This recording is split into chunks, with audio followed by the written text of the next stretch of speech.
Let me just speak from the heart, speak from my gut, and really not have anything prepared, but just tell you what's worked for me. And maybe some of the stuff that's worked for me might work for you now, currently, presently, as you guys have your goals and ambitions, NBA championship, MVPs in this room, things like that. But then further on down the line, as you guys continue to live your life. The first thing I would just want to say is this idea and this notion that you could be anything you want, you can accomplish anything you want, right? We hear that. You've heard that from the time you were little boys. You hear that now. You're already incredibly accomplished. You can win an NBA championship, MVP of the league. You could become president. You could become governor. You could be in entertainment. You could do Charles, and you could do Shaq. You could do that. You could do whatever you want to do. You guys know that. The thing that has worked for me is to remember the hard times. So, and I'm sure you guys all have your processes. And again, I'm going to tell you what's worked for me. So before a big movie comes out, before back in the days when I was wrestling with WWE, a WrestleMania match,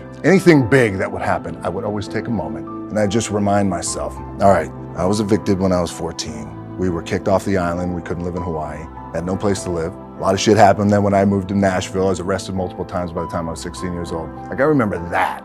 You know, we struggled a lot. There was a lot of struggling going on. My dad was very successful in his own right. He was a professional wrestler, so he was a local star at that time before the business of professional wrestling became global, if you will. But there was a lot of struggle, and watching them struggle and watching them pull through it, and having that example. And also, not only in addition to that example, I think consistently being told that whatever it is that you want to do, you've got to get after it. You got to get after it. There's no substitute for hard work. Hard work always pays. You know, those type of mantras over time. I had no money, so I remember that. When I got cut from Canada, I had $7 in my pocket. And I always tell that story. So now my production company is $7, advertising agency is $7, everything is $7. So I always remember that.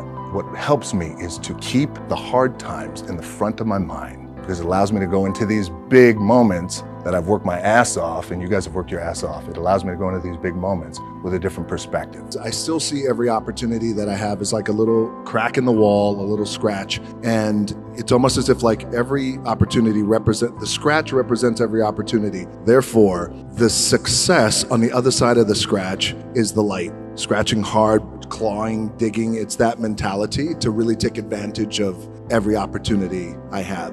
And I remember laying there in the ring, and the referee said to me, don't listen to him. And it was crippling for me. But so then at that time, the powers that be thought, this isn't gonna work. And for whatever reason, people are not liking you and they're not connecting with you. And so in that moment, it was very defining, because I asked then if I could just be myself, and if I could go out there, and if I can speak to the crowd, and if I could just be myself and be authentic. And if I don't want to smile, I don't smile. If I want to laugh, I laugh. If I want to sing, I sing. Whatever it is, I just want to be me. Can I have that for 1 minute of live TV time? Powers that be at that time, Vince McMahon said, you got it. So on Raw, live TV, I grabbed a microphone and I said, I may be a lot of things, but sucks isn't one of them. And I said something to the effect of, basically, it's not a this thing, it's not a that thing, it's a me being myself thing.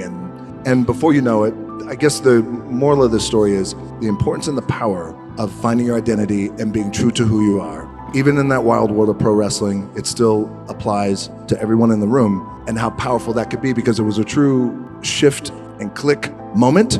And I never looked back, and I became, fortunately, the biggest draw that the business has ever seen.